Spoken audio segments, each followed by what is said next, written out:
നമസ്കാരം. ഫെസ്റ്റിവൽ സിനിമകൾ ഇങ്ങനെ വന്നു പോകുന്ന ഒരു ക്രിസ്മസ് ആണിന്ന്. ഇന്ന് ഞാൻ രാവിലെ കണ്ട സിനിമ സർവം മായ.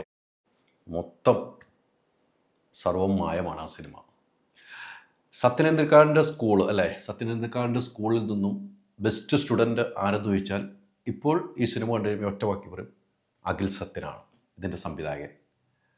ഒരു സത്യനന്ദിക്കാട് സിനിമ എന്ന് തന്നെ തീർത്ത് പറയാൻ എനിക്കിഷ്ടമാണ് ഈ സിനിമ. കാരണം ഒരു ഫാമിലി സിനിമ എന്താണ് എന്ന് സത്യനന്ദിക്കാട് നമ്മൾ പഠിപ്പിച്ചിട്ടുണ്ട്. അതുപോലെ തന്നെയാണ് ഫാമിലിക്ക് വന്നിരുന്ന് കാണാൻ പറ്റിയ ഒരു സിനിമ.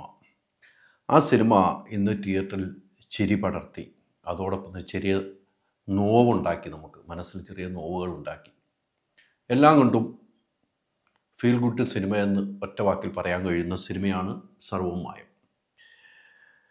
മലയാള സിനിമയിലെ ഹിറ്റ് കൂട്ടുകെട്ടായ നിവിൻ പോളിയും അജു വർഗീസും ഒന്നിക്കുന്ന 10ാമത് സിനിമ എന്നാണ് എനിക്ക് തോന്നുന്നത്. 10ാമത് സിനിമ. ഇവരുടെ കൂട്ടുകെട്ടിൽ പല സിനിമകൾ വന്നിട്ടുണ്ട്. ഇത് 10ാമത്തെ സിനിമ എന്നാണ് എൻ്റെ കണക്കിൽ എനിക്കുള്ളത്. ഇനി അത് തെറ്റോ ആണോ എങ്കിൽ ക്ഷമിക്കണം, പക്ഷേ എൻ്റെ കണക്കിൽ 10ാമത്തെ സിനിമ തന്നെയാണ്. ആ കൂട്ടുകെട്ടിലുള്ള സിനിമയാണ്.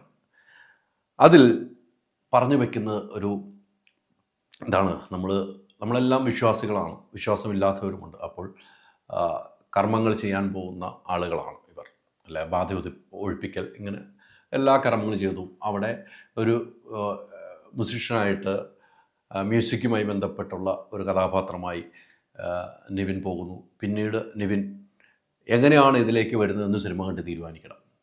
അദ്ദേഹത്തിൻ്റെ കുടുംബ പശ്ചാത്തലം, അജുവിൻ്റെ കുടുംബ പശ്ചാത്തലം, എല്ലാം കൊണ്ടും ഗംഭീരമായ സിനിമ. നിവിൻ പോളി, നമുക്കറിയാം നിവിൻ്റെ കുടുംബ ചിത്രങ്ങൾ, നിവിനെ സ്നേഹിച്ച കുടുംബ പ്രേക്ഷകർ നിരവധി ഉണ്ടായിരുന്നു, അല്ലേ.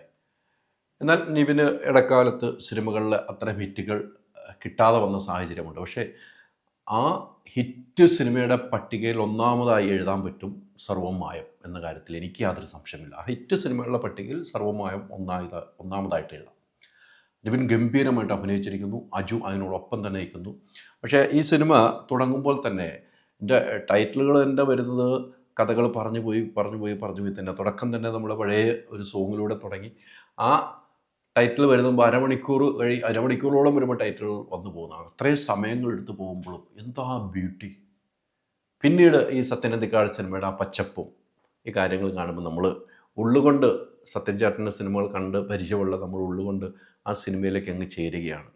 പക്ഷേ ഇവർ പറയുന്നുണ്ട് ഫാൻറ്റസി ഹൊറർ കോമഡി ചിത്രമാണ് സർവ്വം മായം എന്നാണ് ഇവർ പറഞ്ഞിരിക്കുന്നത്.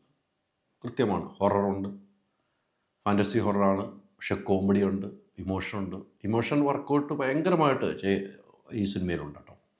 ഇതിൽ ഓരോ കഥാപാത്രങ്ങൾ പ്രൊമോഷനൊക്കെ ഇറങ്ങിയെങ്കിലും ഇന്ന് വരെ എൻ്റെ നായികയെ പരിചയപ്പെടുത്തിയിട്ടില്ല. പക്ഷേ റിയ ഷിബു ഗംഭീരമായിട്ടാണ് പെർഫോമൻസ് ചെയ്തിരിക്കുന്നത്. റിയ എന്താണ് കഥാപാത്രം എന്ന് സിനിമ കണ്ട് തീരുമാനിക്കും. ഗംഭീരമായിട്ട് പെർഫോമൻസ് നമ്മൾ എടുത്തു പറയണം. അതുപോലെ തന്നെയാണ് ഓരോ വ്യക്തികളും. പിന്നെ ഇതിനകത്തുള്ള ഏറ്റവും വലിയ പ്രത്യേകത, ഒരു ഫാമിലി ഇമോഷൻ തരുന്ന സിനിമ. നമ്മൾ ഇപ്പോഴത്തെ കാലഘട്ടത്തിൽ നമുക്കറിയാം, പഴയ കാലഘട്ടത്തിൽ മാറി ഇപ്പോൾ അച്ഛനും അമ്മയും മക്കളുമൊക്കെ ഒരു ഫ്രണ്ട്സാണ്. ആ ഫ്രണ്ട്സായിട്ട് ജീവിക്കുന്ന കാലഘട്ടമാണ്. അങ്ങനെ ഒരു കാലഘട്ടവും കാണിക്കുന്നു. പക്ഷേ പഴയ കാലഘട്ടത്തിൽ അച്ഛനും മക്കളുമായിട്ടൊരു അകൽച്ച ഉണ്ടാകുന്ന കാലഘട്ടം. ആ രണ്ട് കാലഘട്ടവും ഒരുമിച്ച് കൊണ്ടുപോകാൻ ഈ സിനിമയ്ക്ക് പറ്റി. അപ്പോൾ നമുക്കൊരു ഫീല് കിട്ടും. ആ മനസ്സിൽ ഇതാണല്ലോ എൻ്റെ അച്ഛനും അമ്മ ഇങ്ങനെയാണല്ലോ, അല്ലെ എനിക്ക് ഇങ്ങനെയാണല്ലോ ഈ വീട്ടിൽ അനുഭവം ഉണ്ടായിരുന്നത്, അല്ലെ അച്ഛൻ തോന്നും എൻ്റെ മോൻ ഇങ്ങനെ ആയല്ലോ, അല്ലെ എൻ്റെ മോൾ ഇങ്ങനെയാണല്ലോ. അപ്പോൾ നമ്മൾ സിനിമ കണ്ട് ഇറങ്ങി വരുമ്പോൾ നമുക്ക് സ്വയം തോന്നും നമ്മളാണോ ഇത്, അല്ലെങ്കിൽ നമ്മൾ ഫ്രണ്ട്സിനെ കുറിച്ച് കേട്ടിട്ടുണ്ട് ഇങ്ങനെയാണല്ലോ അവരുടെ വീട്ടിൽ. അങ്ങനെയൊക്കെ നമുക്ക് ഫീൽ കിട്ടാവുന്ന ഒരു സിനിമയാണ്. അതാണ് ഫീൽ ഗുഡ് സിനിമയെന്ന് പറയുന്നത്. പണ്ട് തൊട്ട് പറയുന്നതാണ് ആ വാക്ക്. പക്ഷെ അത് യാഥാർത്ഥ്യമാക്കിക്കൊണ്ട് തന്നെയാണ് സർവ്വം മായം പോകുന്നത്. അതിലോരോ കഥാപാത്രം നമ്മൾ പറഞ്ഞില്ലേ, ജനാർദ്ദൻ ചേട്ടൻ ഗംഭീരം. ജനാർദ്ദൻ ചേട്ടൻ കുറേ നാളുകൾക്ക് ശേഷമാണെന്ന് തോന്നുന്നു ഇത്രയും നീണ്ട ഒരു കഥാപാത്രം ചെയ്യുന്നത്. അദ്ദേഹം ഗംഭീരമായിട്ട് ചെയ്യുന്നു. അതോടൊപ്പം തന്നെ രഘുനാഥ് പാലേരി നിവിൻ്റെ അച്ഛനായിട്ട് അഭിനയിക്കുന്ന അദ്ദേഹം ഗംഭീരമായിട്ടുള്ള പെർഫോമൻസാണ്. പിന്നെ മഞ്ജു വാര്യരുടെ സഹോദരൻ കുറേ നാളുകളായിട്ട് സിനിമകളിലൊന്നും ഇല്ലായിരുന്നു. പക്ഷേ അദ്ദേഹത്തിൻ്റെ കഥാപാത്രം ഗംഭീരമായിട്ട് ചെയ്യുന്നു. അൽതാഫ് സലീം, പ്രീതി മുകുന്ദൻ, ഇവരെല്ലാം. അൽതാഫിൻ്റെയൊക്കെ രസകരമായ മുഹൂർത്തങ്ങളൊക്കെ ഉണ്ട് കേട്ടോ. അപ്പം ചിരിപ്പിക്കുന്നുണ്ട്, നമ്മൾ ചിന്തിപ്പിക്കുന്നുണ്ട്, നമ്മൾ ആലോചിപ്പിക്കുന്നുണ്ട്. നമ്മൾ സിനിമ കണ്ട് ഇറങ്ങി വരും സർവ്വം മായം, അയ്യോ ഇതൊക്കെ ഒരു സ്വപ്നമാണോ എന്ന് ചിന്തിച്ചിട്ട് നമ്മൾ ഇറങ്ങും. പക്ഷേ യാഥാർത്ഥ്യമായി നടക്കുന്ന കഥകൾ രസകരമായിട്ട് കൊണ്ടുവരാൻ നേരത്തെ പറഞ്ഞതല്ലേ, ആ സത്യനന്ദിക്കാട് സ്കൂളിൽ നിന്നും ബെസ്റ്റ് സ്റ്റുഡൻ്റായി അഖിൽ സത്യൻ എന്ന് തെളിയിക്കുന്ന ഒരു സിനിമ തന്നെയാണ് ഈ സിനിമ. അതുകൊണ്ട് തന്നെയാണ് ഇത്രയും കാര്യങ്ങൾ പറയുന്നത്.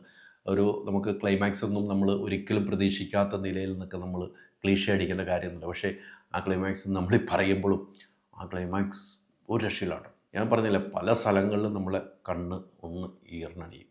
അങ്ങനെ നമുക്ക് ആ സിനിമ കണ്ടിരിക്കാൻ പറ്റുള്ളൂ. ആ രീതിക്കാണ് നിവിൻ്റെ അഭിനയവും കാഴ്ചവെച്ചിരിക്കുന്നത്. നിവിൻ പോളി ചെയ്തു വെച്ചിരിക്കുന്ന ഒത്തിരി കഥാപാത്രങ്ങളുണ്ടല്ലോ. നല്ലൊരു സംവിധായകൻ്റെ കയ്യിലേക്ക് നിവിനെ കിട്ടിക്കഴിഞ്ഞാൽ അത് ലിഫ്റ്റ് ചെയ്യാൻ എളുപ്പമാണ്. അങ്ങനെ ഒരു ലിഫ്റ്റിംഗ് ആണ് ഈ സിനിമയിൽ കണ്ടത്. ആ സംവിധായകൻ്റെ കയ്യിൽ കിട്ടുമ്പോൾ നിവിനും ഓക്കെയാണ്, നിവിനും ഹാപ്പിയാവും. ആ ഒരു രീതിയിലാണ് ഈ സിനിമ കൊണ്ടുപോയിരിക്കുന്നത്. ഈ നേരത്തെ പറഞ്ഞ പോലെ വാദമൊഴിപ്പിക്കലുമായി ബന്ധപ്പെട്ട് അവിടെ നടക്കുന്ന കാര്യങ്ങൾ അത് സിനിമ കണ്ടുമ്പോൾ നമുക്കറിയാം. പിന്നെ നായികയുമായുള്ള ഒരു അറ്റാച്ച്മെൻറ്റ്, നിവിൻ്റെ ആ കഥാപാത്രത്തിലുള്ള അറ്റാച്ച്മെൻറ്റ് വലുതാണ്. അത് സിനിമയിലൂടെ ഉടനീളം പറഞ്ഞു പോകുന്നു. ക്ലൈമാക്സിലെത്തുമ്പോൾ നമുക്കുണ്ടാകുന്ന ഒരു ഫീലും സന്തോഷിപ്പിക്കും. തിയേറ്ററിൽ നിരവധി സ്ഥലങ്ങളിൽ ഞാൻ നേരിട്ട് കണ്ട നിരവധി സ്ഥലങ്ങളിൽ ചിരിയും കയ്യടിയും ഒരുമിച്ച് വരുന്ന സ്ഥലങ്ങളുണ്ട്. അതോടൊപ്പം തന്നെ സൈലൻ്റ് ആകുന്നു തിയേറ്റർ ചില സമയത്ത്. സൈലൻ്റ് ആകുമ്പോൾ നമുക്ക് അടുത്തിരിക്കുന്നവരുടെ ഒന്ന് മുഖത്തേക്ക് നോക്കിയാൽ അവരുടെ ഒന്ന് കണ്ണുനീര് തുടയ്ക്കുന്നതായി കാണാം. അല്ലെങ്കിൽ അവരൊരു ആന്തൻ ഹൃദയത്തിൽ നിന്നും മുകളിലേക്ക് വരുന്ന ഒരു ശബ്ദം പോലെ നമുക്ക് കേൾക്കാം. അതാണ് ആ സിനിമ പറഞ്ഞു വയ്ക്കുന്നത്. അതുകൊണ്ടാണ് ഞാൻ അത്രയും പറയുന്നത്. പക്ഷേ ഭയങ്കരമായിട്ട് എനിക്കിഷ്ടപ്പെട്ട സിനിമയാണ്. ധൈര്യമായിട്ട് നിങ്ങൾക്ക് ടിക്കറ്റ് എടുത്ത് കാണാവുന്ന സിനിമയാണ്. പക്ക സത്യൻ അന്തിക്കാടിൻ്റെ സിനിമ. എനിക്ക് തോന്നുന്നു ഇത്തവണത്തെ ഉണ്ണിയേശു അന്തിക്കാട്ടിലേക്ക് പോയി. സാങ്കല്പ്യമാണല്ലോ, ഉണ്ണിയേശു പിറക്കുമ്പോൾ അന്തിക്കാട്ടിലേക്കാണ് പോയത്. അന്തിക്കാട് വീട്ടിലേക്ക് ആ ഉണ്ണിയേശു എത്തിയിരിക്കുന്നു. സാങ്കല്പ്യമായി നമ്മൾ പറയണം. അത്രമാത്രം ആ സിനിമ സത്യൻ ചേട്ടൻ്റെ മകൻ്റെ കയ്യിൽ ഭദ്രമാണ് എന്നതിൻ്റെ തെളിവാണ് സർവ്വം മായം. ഹോം അപ്ലയൻസ് വാങ്ങാൻ ഒരിടത്ത്, ക്രോക്കറി വാങ്ങാൻ വേറൊരിടത്ത്, ഗാഡ്ജറ്റ്സ് വാങ്ങാൻ വേറെ എവിടെയോ ഒരിടത്ത്. അതെ, എന്തിനെങ്ങനെ പലയിടത്തും ഓടണം? മൈജി ഫ്യൂച്ചർ ഉണ്ടല്ലോ. മൊബൈൽ ഫോൺ മുതൽ ഹോം അപ്ലയൻസസ് വരെ എല്ലാം ഒരിടത്ത്. ഏറ്റവും കുറഞ്ഞ EMI. അങ്ങനെയാണെങ്കിൽ ഏറ്റവും കുറഞ്ഞ വില. ആഹാ, എന്നാ ഏറ്റവും കൂടുതൽ ഓഫറുകൾ. MyG future. Experience the next. MyG ആണ് ഫ്യൂച്ചർ.